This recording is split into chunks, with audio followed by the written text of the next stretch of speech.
blog series by Bear Process Safety, episode 1 on safety culture. I'm Adam Berry, CEO, President. I want to talk about today's safety culture with a company, some trends that I'm seeing that are good and bad, and some tips to help you develop a safety culture where everybody is bought in.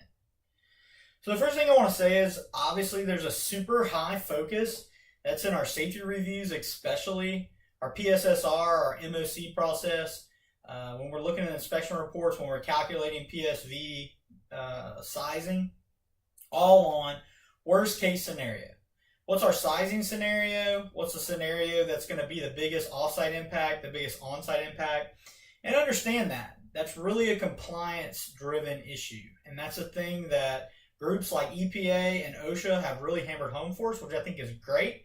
The numbers show that in 2016, we had over 5,100 fatalities, but that number has went down in the manufacturing and extraction sectors, 26% in extraction and mining, 10% in manufacturing. So that's great. We're reducing fatalities for our facilities. So 5,100 is still a high number, but it's on a downward trend in our industry, and hopefully we can continue to keep that trend. I think we will. I've worked with some of you guys. The systems that you have in place really focus on protecting against those high-risk scenarios, which is great. One item that I do want to talk about, though, and I think is key to getting a full bought-in safety culture, and sometimes we have gaps and we have incidents that turn into big scenarios because it's the scenarios that we didn't think were worst case, but they have drastic consequences, which could be fatalities or could be lost time away from work, injuries to our employees. So we want to reduce these, and we are.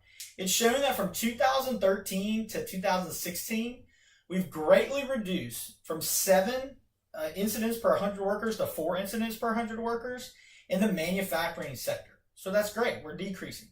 But the number is still high. It's 118,000 incidents. That's how many incidents we had in 2016. That's one of 2 sectors, manufacturing is, that's over 100,000 incidents per year. That's being recorded by the Bureau of Labor and by OSHA. So how do we reduce some of that? I think that starts with our production units and our operators and our maintenance people.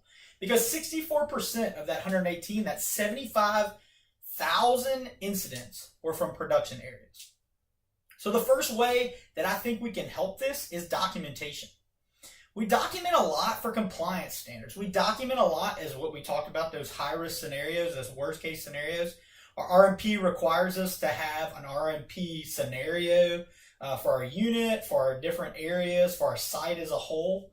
I really think something that we could focus on and help with the lost time cases is also documenting scenarios that may not be our top tier scenarios. Maybe they're our tier 3, tier 4 scenarios.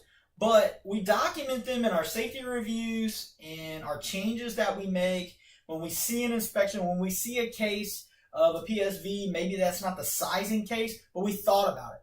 We document it. Why is this documentation important? It's important to our workers, our operators, our maintenance men, our managers, our engineers, to be able to look at the site plan, to be able to look at the reviews that we went over, to be able to look at the additions that are taking place, and get a good scope on everything that's happening with these changes, every hazard that they could encounter. They feel fully protected and fully informed in what they're doing. And that's really our ultimate goal, is that everyone feel that they are aware of the hazards and the risks that they're accepting by working at the facility.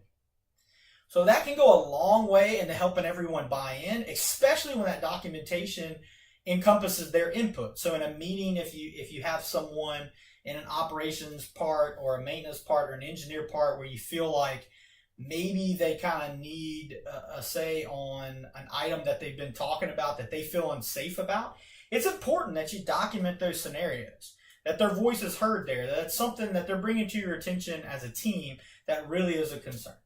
So then that leads into having a consistent program and how do we deal with these instances that we've come across. And some programs, some of you guys are doing a great job. I work with you all the time. I commend you. This is confirmation for you. But in other instances, I see programs where for lower tier scenarios, even though they come up often in our reviews, even though our people are telling us they're real problems, they're looked at solely based on risk. And I know that that's a financial benefit to us, that to do it risk-based wise, those are the scenarios we really want to put our resources towards. We really want to put our efforts towards to making those not happen. That goes back to that fatality issue we talked about. But I think if we're consistent on how we handle our lower risk scenarios as well, and when we can, we fix those scenarios, that gets full team engagement. A lot of times I see teams check out and workers check out just when I'm talking to them over as a whole about safety, because they don't believe in a consistent program for where they work, or they don't think that the unit or the area that they work in will really have a consistent reasoning as to why they're not implementing these action items or these countermeasures that were suggested by the team. So in synopsis, I think it's important for our documentation, and then when we document these hazards and these concerns, how we deal with them. Have a consistent program, whether that's company-wide, site-wide, plant-wide, technology-wide, of what we're going to do when different operational hazards or hazards that may be the lower tier to our worst case scenario come up. If you have any comments or questions, you can hit it up in the comments of whatever platform you're reading this on, or you can contact us at bearps.com. Our contact info is on there with email and phone. I'll try to get to any questions. We really want this video blog to turn into a forum where you guys can bounce ideas off of us, we can learn from you, and vice versa.